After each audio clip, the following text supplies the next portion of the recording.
mengabaikan kehidupan baru yang Yesus tawarkan dalam khotbahnya dapat menyebabkan keputusasaan. Jadi mari kita manfaatkan hidup kita sehingga kasih kepada Tuhan dan sesama menjadi motor yang menggerakkan kita dalam hidup kita, dalam hubungannya dengan orang lain, agar ajaran-ajaran yang Yesus taruh dalam jangkauan kita tidak diabaikan dan kita mampu menjadi cermin yang memantulkan kasih Tuhan kepada orang-orang di sekitar kita.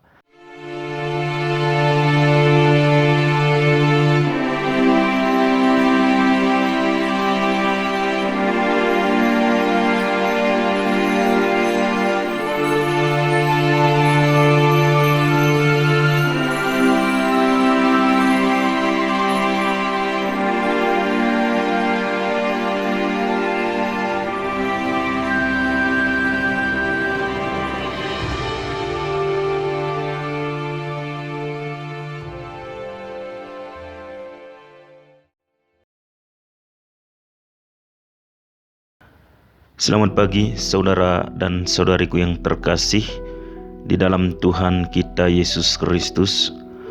Jumpa lagi bersama saya Frater Andra dalam permenungan kita pagi hari ini, Selasa 18 Juli 2023. Kita awali permenungan kita pagi ini dengan doa. Dalam nama Bapa dan Putra dan Roh Kudus. Amin. Ya Tuhan, terima kasih untuk hari baru yang boleh kami nikmati ini. Hari ini seorang tokoh besar, yaitu Musa, telah lahir bagi kami. Dia yang mengajarkan kami untuk hidup bebas dari situasi dan keadaan tertekan dan terpuruk dalam hidup kami. Berkatilah kami hari ini ya Tuhan, agar kami semakin dikuatkan dengan sabda-Mu dan semakin mendekatkan diri kami kepadamu. Kami juga mohon berkat, rahmat penyertaan, bimbingan dan perlindungan-Mu untuk Ibu Maria Sulistianingsih beserta seluruh keluarganya, agar menjadi keluarga Kristiani yang sejati. Kami juga mohon berkat dan pertolongan-Mu ya Tuhan untuk saudari Christina Vieni, agar ia diberi kelancaran dalam praktek mengajarnya dan Engkau selalu mendampingi dan membimbingnya dalam usaha, studi dan belajarnya. Amin. Dalam nama Bapa dan Putra dan Roh Kudus. Amin. Bacaan dari Injil Matius bab 11 ayat 20 sampai 24. Lalu Yesus mulai mengecam kota-kota yang tidak bertobat, sekalipun di situ ia paling banyak melakukan mujizat-mujizatnya.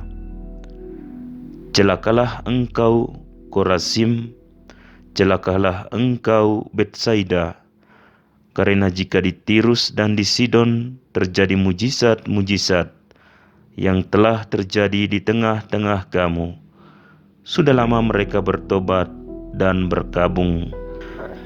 Tetapi aku berkata kepadamu, pada hari penghakiman, tanggungan Tirus dan Sidon akan lebih ringan daripada tanggunganmu. Dan engkau Kapernaum, apakah engkau akan dinaikkan sampai ke langit? Tidak, engkau akan diturunkan sampai ke dunia orang mati. Karena jika di Sodom terjadi mujizat-mujizat yang telah terjadi di tengah-tengah kamu, kota itu tentu masih berdiri sampai hari ini. Tetapi aku berkata kepadamu, pada hari penghakiman, tanggungan negeri Sodom akan lebih ringan daripada tanggunganmu. Demikianlah Injil Tuhan. Terpujilah Kristus. Saudara dan saudariku yang terkasih, dalam bacaan pertama hari ini, kita dikisahkan dengan kelahiran seorang anak yang kemudian hari menjadi tokoh yang paling terkenal hingga hari ini.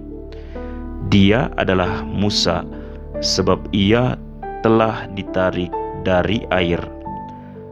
Menarik sekali bahwa Tuhan membebaskan dan menyelamatkan seorang bayi kecil dari dalam air dan memeliharanya lewat cinta dan kasih sayang seorang putri Firaun.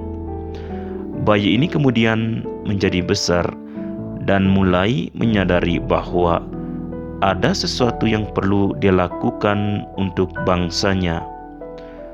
Musa, meskipun ia telah mengenyam pendidikan yang baik di tempat di mana ia dibesarkan, yaitu di istana Firaun, ia tidak lupa akan asal-usulnya, sehingga ia tidak ragu-ragu mempertaruhkan posisinya dan keluar untuk membela bangsanya. Ia tidak berpegang teguh pada kesejahteraan yang dapat ia nikmati di istana Firaun, tetapi ia lebih memilih untuk menyelamatkan orang yang tertindas, seperti yang dikatakan oleh pemazmur, "Hai orang-orang yang rendah hati, carilah Allah dan hatimu akan hidup kembali." Musa seperti tokoh besar Israel lainnya dilindungi oleh Tuhan sejak ia bayi untuk memenuhi misinya. Awalnya ia melihat seorang Mesir memukul seorang Ibrani, lalu ia membunuh orang Mesir itu dan menguburkannya dalam pasir. Peristiwa ini menandakan bahwa dengan kelahiran Musa, suatu peristiwa besar akan terjadi melaluinya, yaitu dia yang akan dipilih Tuhan untuk mengeluarkan bangsa Israel dari perbudakan di Mesir. Tapi Musa menumpahkan darah seperti Kain. Ia telah membunuh orang Mesir yang menganiaya orang Ibrani, dan darah ini terukir di bumi. Darah yang terukir ini langsung terungkap ketika Musa mencoba untuk melerai dua orang Ibrani yang sedang berkelahi. Salah satu dari mereka mengatakan bahwa, "Siapa yang menjadikanmu kepala dan hakim kami? Apakah kamu berniat membunuhku seperti kamu juga telah membunuh orang Mesir itu?" Darah yang telah ditumpahkan Musa adalah keputusannya, dan dia sendirilah yang telah menulis hukumnya. Musa belajar dari peristiwa itu, dan perlahan-lahan ia mengarahkan langkah hidupnya kepada Tuhan. Kita bisa mengatakan bahwa pertobatan terakhirnya dapat kita temukan pada 10 perintah Allah, dan di sana tertulis hukum, jangan membunuh. Dosa darah terhadap saudara adalah dosa darah terhadap Allah. Dan Musa harus menyadarkan semua bangsanya bahwa dosa yang telah dia lakukan jangan sampai dilakukan juga oleh bangsanya. Saudara dan saudariku yang terkasih di dalam Tuhan kita Yesus Kristus, dalam bacaan Injil hari ini kita menemukan 6 kota yang disebutkan, yaitu Korazim, Betsaida, Tirus, Sidon, Kapernaum, dan Sidom. Korazim, Betsaida, dan Kapernaum adalah kota-kota yang berada di tepi laut Galilea, yaitu daerah tempat Yesus mengajar hampir sepanjang hidupnya. Kota-kota ini tidak jarang melihat dan mendengar Yesus.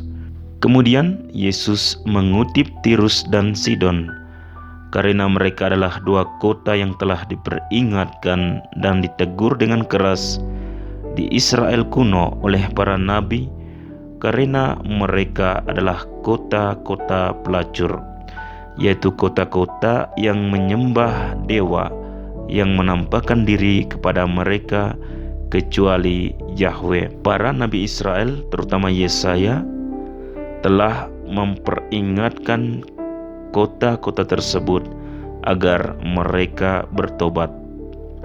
Yesus mengetahui orang-orangnya dan sejarah mereka, menjadikan mereka sebagai parameter perbandingan melawan Korazim dan Betsaida.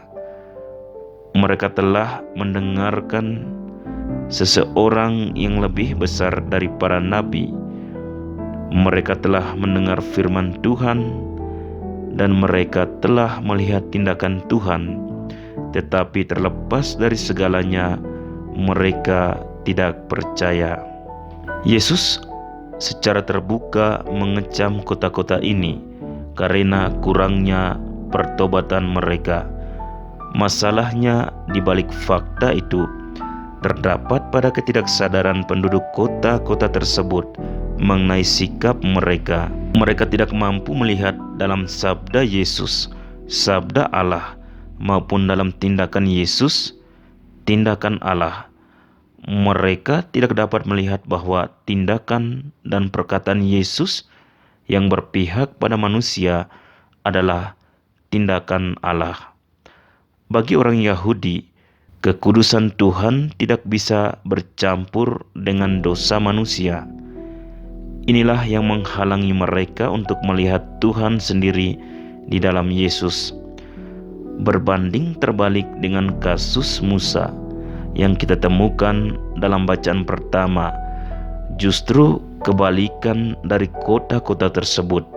Musa menyadari bahwa darah yang telah ditumpahkannya dan kemudian ia bertobat. Pertobatan ini, kesadaran ini adalah pengorbanan yang menyenangkan Tuhan. Saudara dan saudariku yang terkasih, Tuhan tidak membalas sikap penolakan terhadap firman-Nya, tetapi benar bahwa mengabaikan kehidupan baru yang Yesus tawarkan dalam khotbah-Nya dapat menyebabkan keputusasaan.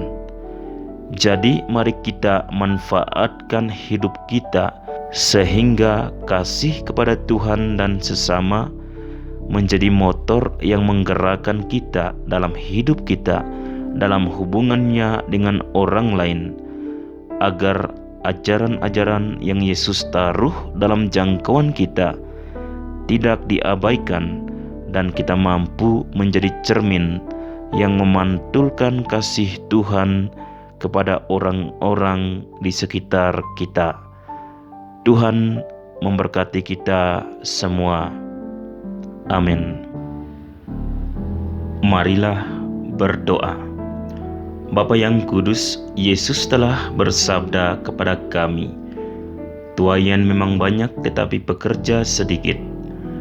Karena itu mintalah kepada Tuhan yang empunya tuaian, supaya Ia mengirimkan pekerja-pekerja untuk tuaian itu. Oleh karena itu, kami berdoa kepadamu dengan keyakinan sesuai dengan harapan hatinya. Bantulah semua orang Kristiani agar dengan serius bertanggung jawab sebagai warga kerajaan Allah dan sebagai batu penjuru yang hidup bagi gereja. Pilihlah dari antara umat-Mu pekerja-pekerja kerasulan, imam, diakon, biarawan-biarawati, dan rasul-rasul awam, sehingga kabar sukacita dimaklumkan kepada semua bangsa dan belas kasih-Mu diketahui oleh semua saudara dan saudari kami. Amin. Maria, Ratu para Rasul, doakanlah kami. Para Rasul Kudus, doakanlah kami. Santo Fransiskus dari Assisi, doakanlah kami. Padre Eusebio Menard y Señor Hector Duran, jadilah perantara bagi kami. Amin. Dalam nama Bapa dan Putra dan Roh Kudus. Amin.